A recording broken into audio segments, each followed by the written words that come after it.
Los aires están agitados en la región. Las crisis políticas que atraviesan Brasil y Venezuela se han colado en la agenda del Mercosur. Por ejemplo, el jueves pasado, Paraguay pidió formalmente al gobierno uruguayo que convoque a una reunión especial del bloque para analizar la situación venezolana. Antes, el canciller de Paraguay, Eladio Loaizaga, ya había manifestado su malestar ante el anuncio de Uruguay y Argentina en cuanto a que se cumplirá con el cronograma previsto y se le traspasará a Venezuela la presidencia pro tempore del Mercosur. El ministro paraguayo destacó que la decisión se comunicó a la prensa sin antes informar y consultar a los otros miembros del tratado. Tenemos que hacer cuanto antes esta convocatoria de la reunión de los cancilleres para considerar la situación por la que está atravesando la hermana República Bolivariana Venezuela. Pero este no es el único foco de tensión al que se enfrenta la Cancillería de nuestro país. La posición del gobierno, favorable a llegar rápidamente a un acuerdo de libre comercio entre el Mercosur y la Alianza del Pacífico, que fue defendida la semana pasada en Chile por el ministro Rodolfo Nin Noboa, ha generado rispideces en la interna del Frente Amplio. ¿Cuál es el telón de fondo? Varios grupos del oficialismo se han mostrado críticos con distintos aspectos de la gestión de Nin, al punto que ya protagonizaron un intercambio de documentos con el ministro para exponer sus argumentos. Tenemos unos cuantos asuntos para conversar con el ministro de Relaciones Exteriores, Rodolfo Nin Noboa, que está con nosotros en estudios. Ministro, bienvenido. Muchas gracias, buen día. ¿Cómo recibió el planteo público hecho por el canciller de Paraguay? Mire, en realidad nosotros con Paraguay y con Argentina tenemos un sistema de comunicaciones rápido, fluido, vía WhatsApp, que lo dijeron acá, lo dijo Susana Malcorra el lunes pasado, en una reunión que algunos llamaron empalagosa. Algunos, me suena. Creo que se escuchó acá eso. Y Así que tienen un grupo de WhatsApp, sí, es un grupo... De los tres, antes lo teníamos con Mauro, el canciller brasileño, y bueno, ahora salió y todavía no se ha integrado el canciller Serra porque no sabemos cuál es el fin que va a tener esta situación en Brasil. Pero con la canciller de Argentina y con el canciller de Paraguay estamos en contacto permanente. Y yo, cuando él me hizo esta convocatoria, yo dije, yo no puedo desatender un pedido formal de la República de Paraguay. Cito para el 11, el próximo lunes, en Montevideo. Pero el canciller paraguayo denuncia que se enteró por la prensa de que Argentina y Uruguay habían resuelto por sí solos un tema delicado que tiene que ser abordado por el conjunto de los socios del Mercosur. Pero es que la cosa funciona así, funciona por consenso. Entonces, si hay dos que están de acuerdo, porque esto lo venimos conversando hace mucho tiempo, ya logramos que las negociaciones, la agenda externa del Mercosur la continúen coordinando Uruguay. Pero tanto que nos quejamos de lo político sobre lo jurídico hoy es entregar la presidencia a Venezuela. No es quedarnos con la presidencia. Déjeme ir por partes. En el planteo paraguayo había como dos dimensiones. Primero, la resolución en sí misma, pero además la forma como se adoptó. Como que Paraguay dice, nos cocinaron. No los cocinamos porque venimos conversando eso desde hace tiempo. Yo les dije que Uruguay se lo dije en la reunión en República Dominicana, Uruguay va a entregar, Uruguay no va a dar un solo paso para quedarse en la presidencia del Mercosur, porque no corresponde eso. Y lo otro que dice es que Brasil está tan sorprendido como Paraguay. Bueno, lo veremos, porque Brasil también ha tenido alguna marcha y contramarcha, pero yo no sé qué es lo que quieren, la verdad es que no lo sé. Porque hay una cosa que es el cambio de la presidencia del Mercosur, que son 6 meses, y a mí me parece que esa es una de las reformas que habría que hacer. Las presidencias tendrían que durar 1 año.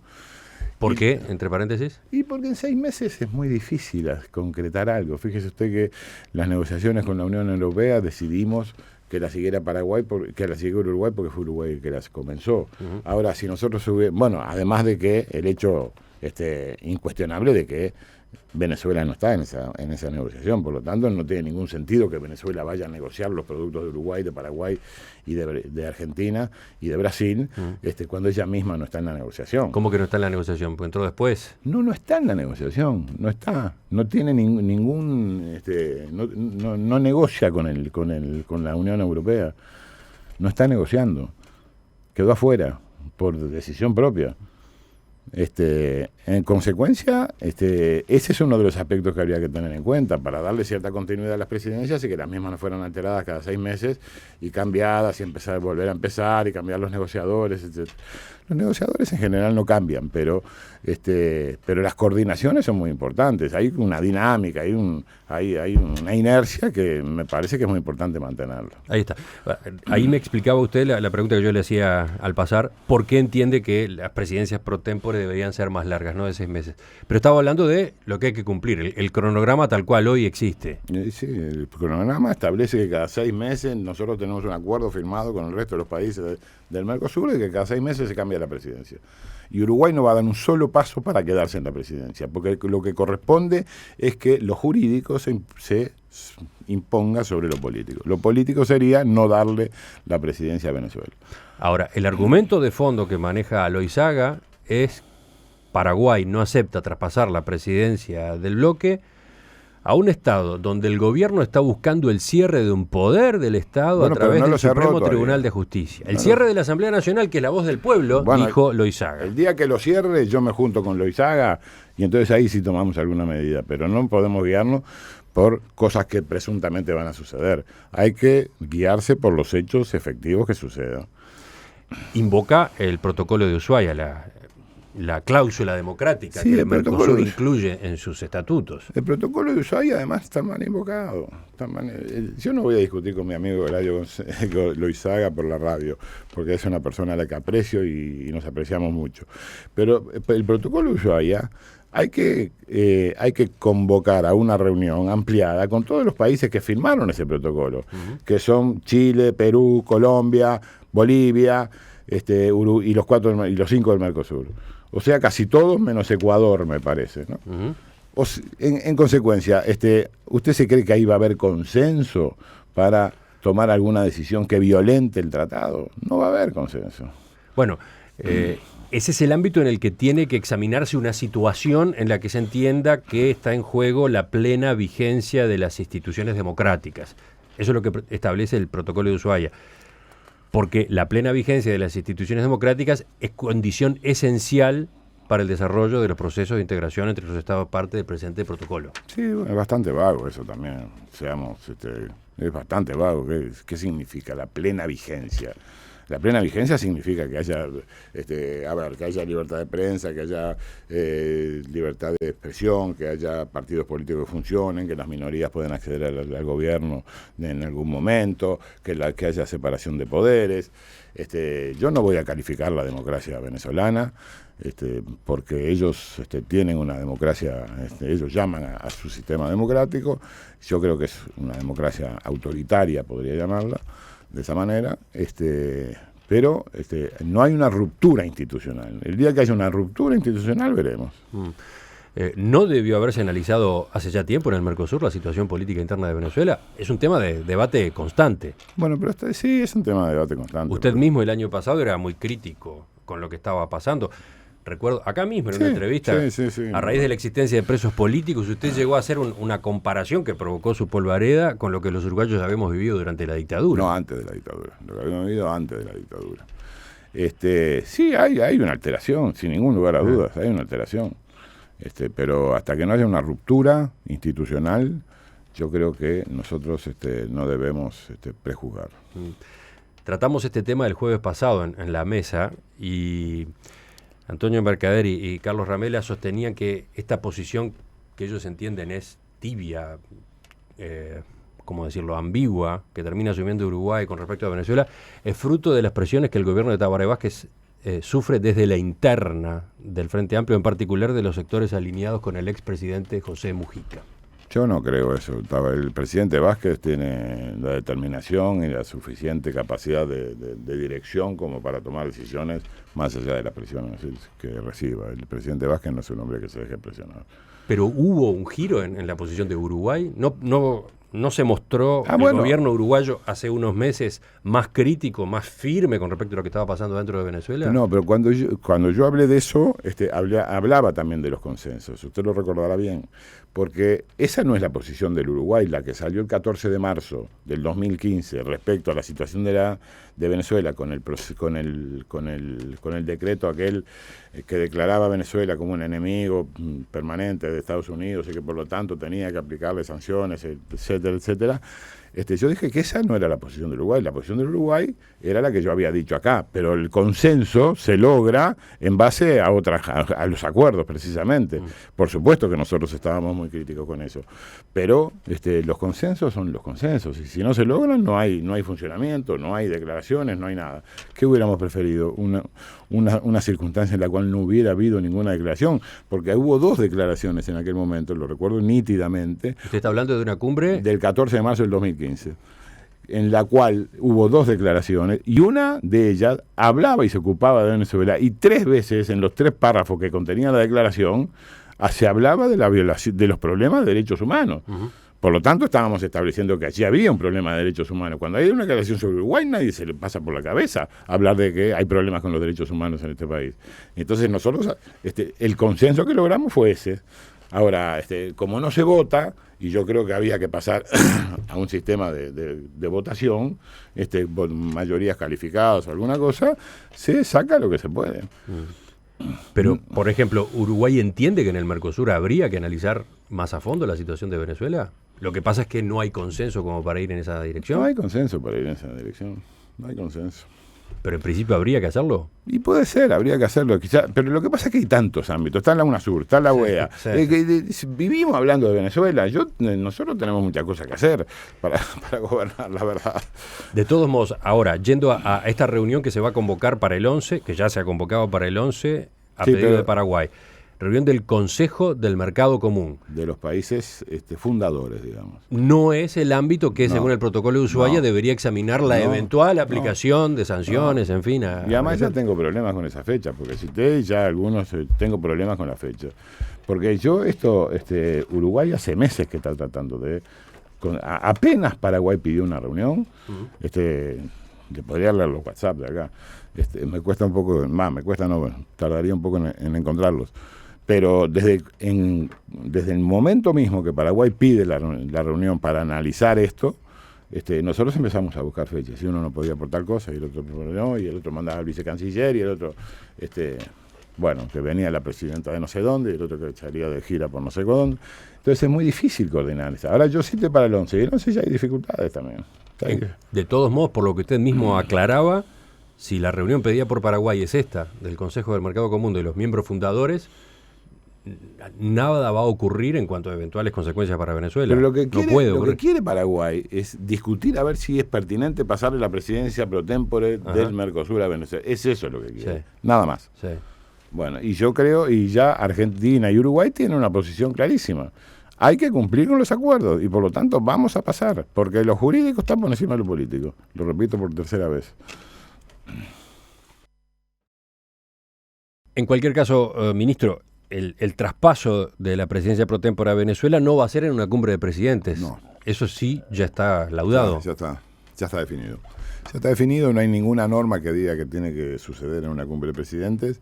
Lo que establece el protocolo, el acuerdo del Tratado de Asunción es que una vez por año por lo menos los presidentes tienen que reunirse, no necesariamente en el traspaso de la presidencia. Por lo tanto, cuando Venezuela tenga la presidencia, convocará una reunión de presidentes si lo estima conveniente. Pero además no se hace la cumbre, ¿por qué? Por el ambiente Y por el ambiente, y porque Brasil no iría, porque Paraguay no iría. Porque Paraguay no vendría, porque Venezuela no sé si vendría. Entonces se va a hacer en una reunión de ministros. De ministros, como se hizo el traspaso de la UNASUR, exactamente igual. ¿Va a una interpelación por este tema usted? No, ¿En el Parlamento? No, vi una noticia allí, que me iban a convocar. No creo que sea una interpelación, será la Comisión de Asuntos Internacionales del Senado.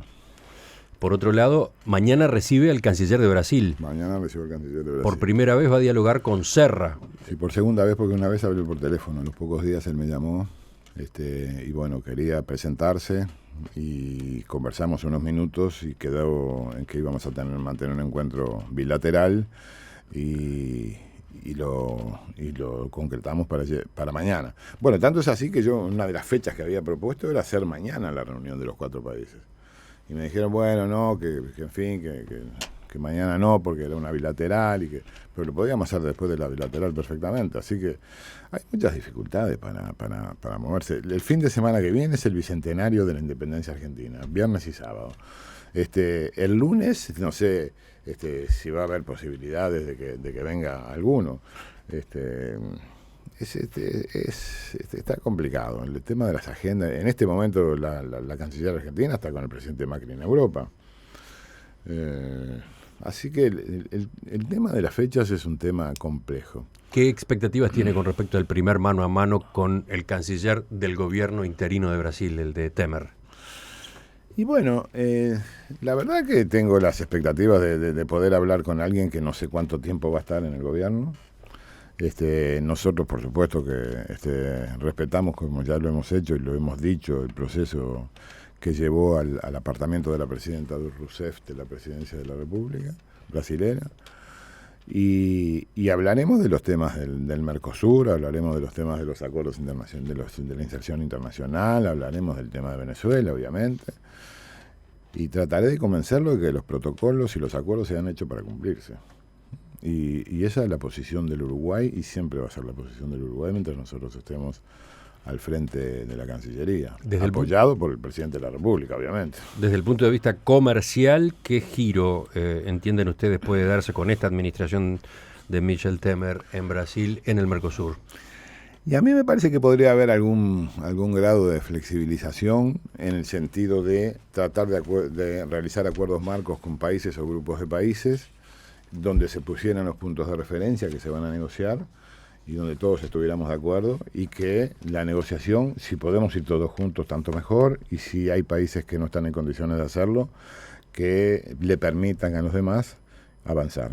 Ese es un planteo que hace ¿cuánto tiempo viene impulsando Uruguay? Bueno, desde que yo asumí la Cancillería, inmediatamente después, antes creo que se había planteado también. Esta es una decisión del 2000, que lo que se pretendía era precisamente que los países grandes no se fueran solos, hacer acuerdos comerciales de bienes, ¿no? Porque se habla solo de bienes.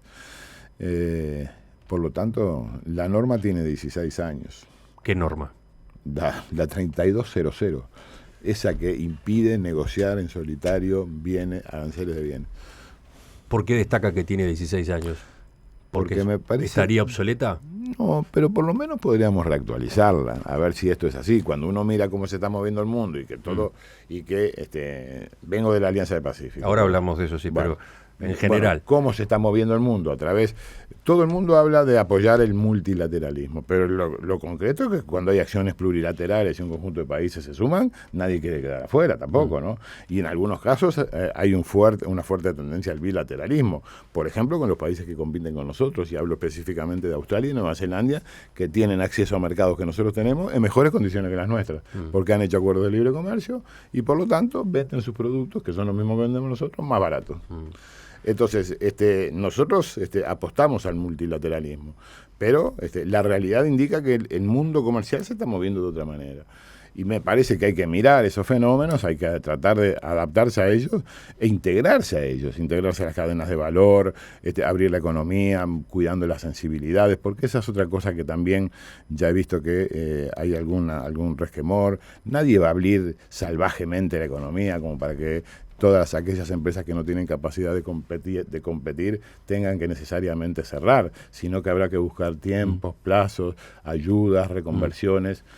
Mire, hoy lo que compiten no son los sistemas económicos, sino los sistemas educativos. Y ese es un tema fundamental. Y ese es un tema que se está tratando en la Alianza del Pacífico junto con otros, que a mí me parecen muy interesantes para estar observándolos, para mirarlos, para adaptarnos a esta nueva realidad. Las reglas de origen, por ejemplo.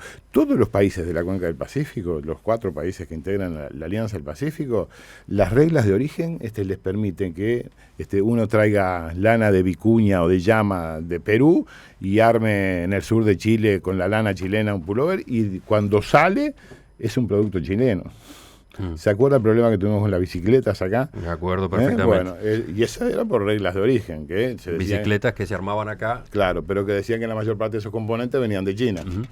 Entonces, bueno, eso en un acuerdo comercial, se eliminan esas cosas y uno entra en las cadenas de valor y tiene mejores posibilidades de competir. Y cuando tiene mejores posibilidades de competir, está hablando de que va a haber más y mejor trabajo para los uruguayos, que ese es el objetivo, casi la obsesión que nosotros tenemos, defender el trabajo nacional. Pero, ¿cómo se procesaría esa flexibilización del Mercosur que Uruguay pide? Se lo pregunto teniendo en cuenta la controversia que este reclamo de Uruguay ha provocado adentro del Frente Amplio. Es uno de los puntos de ese documento que le entregaron a algunos sectores, ¿no? Sí, pero eso no precisaría pasar por el Parlamento, en primer lugar. Eso es una decisión que toman los países, igual que se tomó la 3200, que no pasó por el Parlamento, obviamente. Las decisiones que toma el Consejo, en realidad, no pasan por el Parlamento. Son resoluciones que se van adoptando. Pero, a ver, lo que se teme o lo que se observa es la posibilidad de que Uruguay como que quede afuera del Mercosur o en la puerta del Mercosur. Al revés. ¿Cómo sería el proceso? Y el proceso es, nos juntamos los 4 o los 5 y si no estamos de acuerdo de hacer un tratado de libre comercio con estos puntos de referencia, con este país o con este grupo de países, sí estamos de acuerdo. ¿Están en condiciones de empezar ya? No, nosotros no estamos en condiciones porque propiedad intelectual, ventas públicas, compras públicas, etcétera, todavía no. Bueno, nosotros estamos en condiciones. ¿Podemos? Bueno, empecemos. Ya hubo un antecedente, que es México. En México el Uruguay... Pero primero se firma un acuerdo marco de todo el Mercosur, claro, con ese país o con ese bloque, y después cada país va a su velocidad. Sí. Ese es el camino. Ese es el tema. Ajá. Es ese. Cada país, pueden ir 2 países juntos, 3 países juntos, pueden ir los 4. Pero se pasa por un acuerdo marco del Mercosur. Se pasa por un acuerdo marco con los puntos de referencia sobre lo que se va a negociar. Y eso ya está previsto. Y eso está previsto, eso está planteado. O mejor dicho, ya existen antecedentes.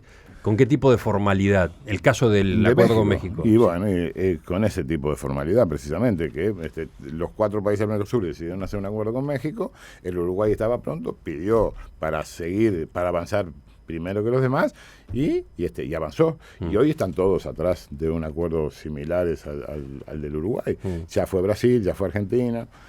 En fin, me parece que si nosotros no somos capaces de entender, me parece a mí, la dinámica comercial del mundo, que ha cambiado sustancialmente y que hoy, además, bajar aranceles es bastante fácil, porque lo difícil es la facilitación de comercio, las normas sanitarias, fitosanitarias, las normas administrativas, todos esos tipos de medidas que van las declaraciones juradas anticipadas, la licencia de importación, las automáticas, las no automáticas, todo eso es lo que dificulta el comercio.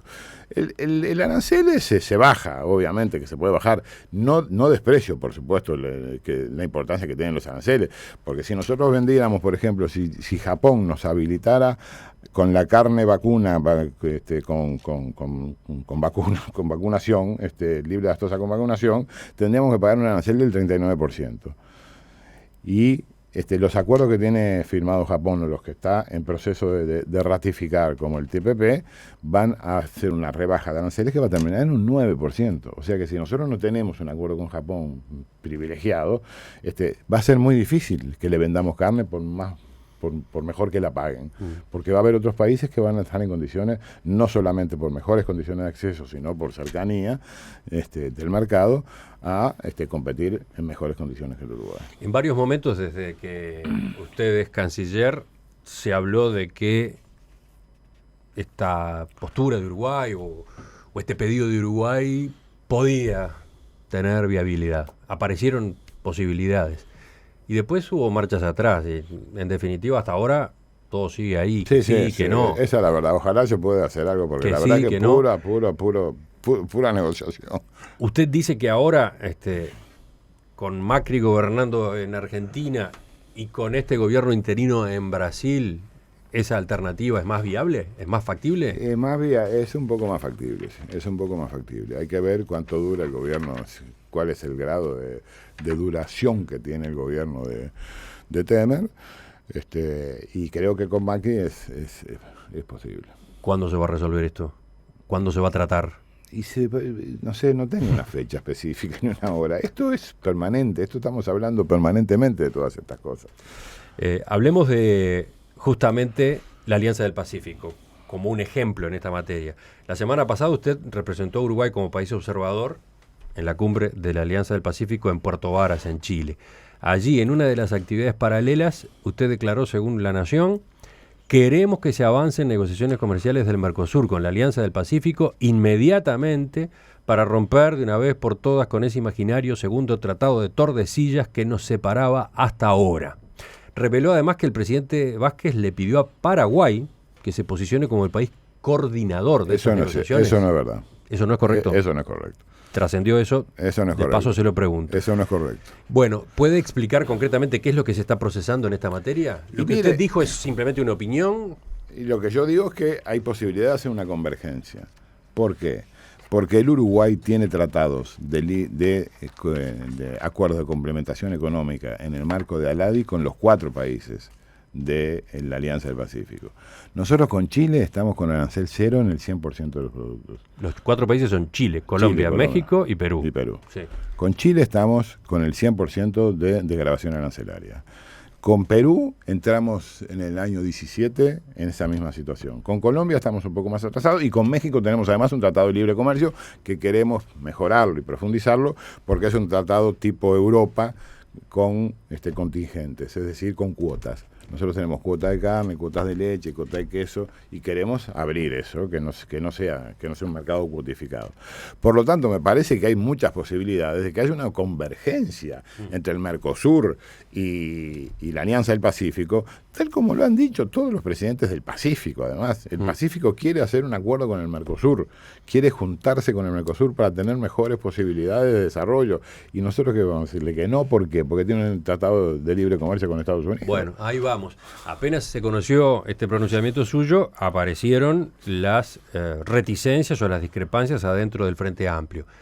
Varios sectores miran con desconfianza a esa posible alianza con países que ya tienen TLC con Estados Unidos. Por ejemplo, el diputado socialista Roberto Chiazaro dijo en el diario El País este fin de semana que la posición histórica del Frente Amplio es crítica con la Alianza del Pacífico porque son países que se nuclean en torno al TLC y además varios de sus miembros integran el Tratado Transpacífico. Además consideró que si los contenidos de un acuerdo con la Alianza del Pacífico son similares a los del TPP, vamos a hacer todos los esfuerzos para oponernos. Si los contenidos del acuerdo para ingresar a la Alianza implican negociaciones tipo TISA, obviamente no vamos a estar de acuerdo. Por ejemplo, si estamos hablando de propiedad intelectual, compras gubernamentales o solución de controversias, no estamos de acuerdo. Bueno, aquí hay mucho para decir, sin ningún lugar a duda, ¿no? Y usted tiene poco tiempo porque lo espera el Consejo de Ministros enfrente. Sí, y el compromiso no llega tarde.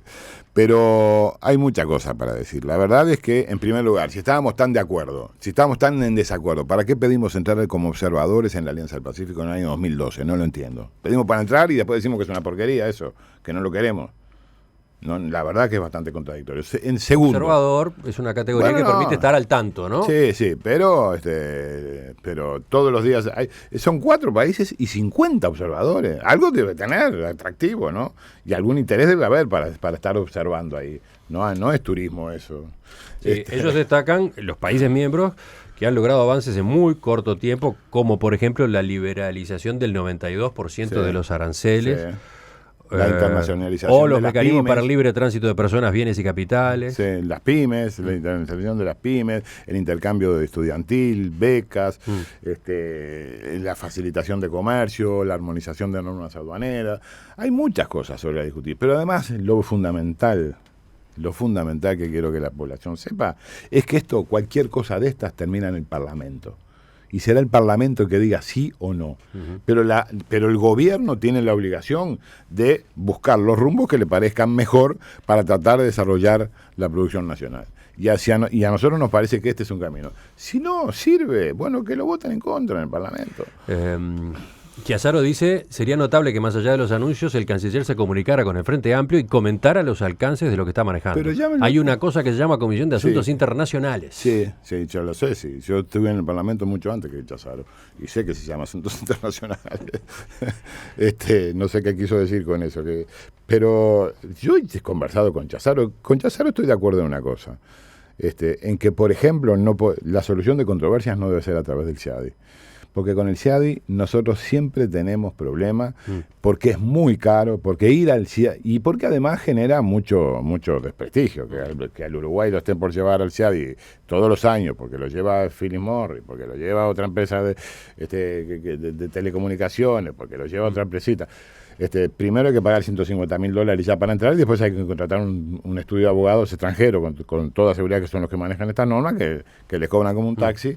Entonces, yo con el CIADI estoy de acuerdo, y tenemos algunas alternativas para cambiar el tema de la solución de controversias.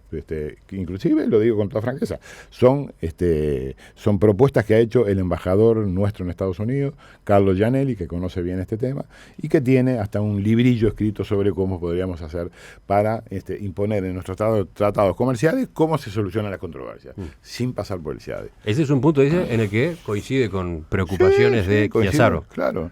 Sí, no tengo problema, pero además ellos saben que nosotros estamos negociando con Chile, me pidieron la información, se la estoy recopilando y mandando. Yo estuve hace una semana en la sede del Frente Amplio explicando el documento de respuesta al documento de ellos, y Chiazaro no estaba, y Meloni tampoco. Parece que no entiende usted porque no estaban. No está, no sé. Y son amigos, mira que no tengo ningún problema, pero podían haber estado. Y la verdad es que nosotros tenemos las ideas claras y firmes en el sentido de que el Uruguay tiene que abrirse, tiene que abrir su economía, tiene que defender sus sensibilidades, tiene que trabajar con mayor valor agregado y tiene que buscar acuerdos en el mundo que nos permitan acceder mejor a los mercados que tenemos.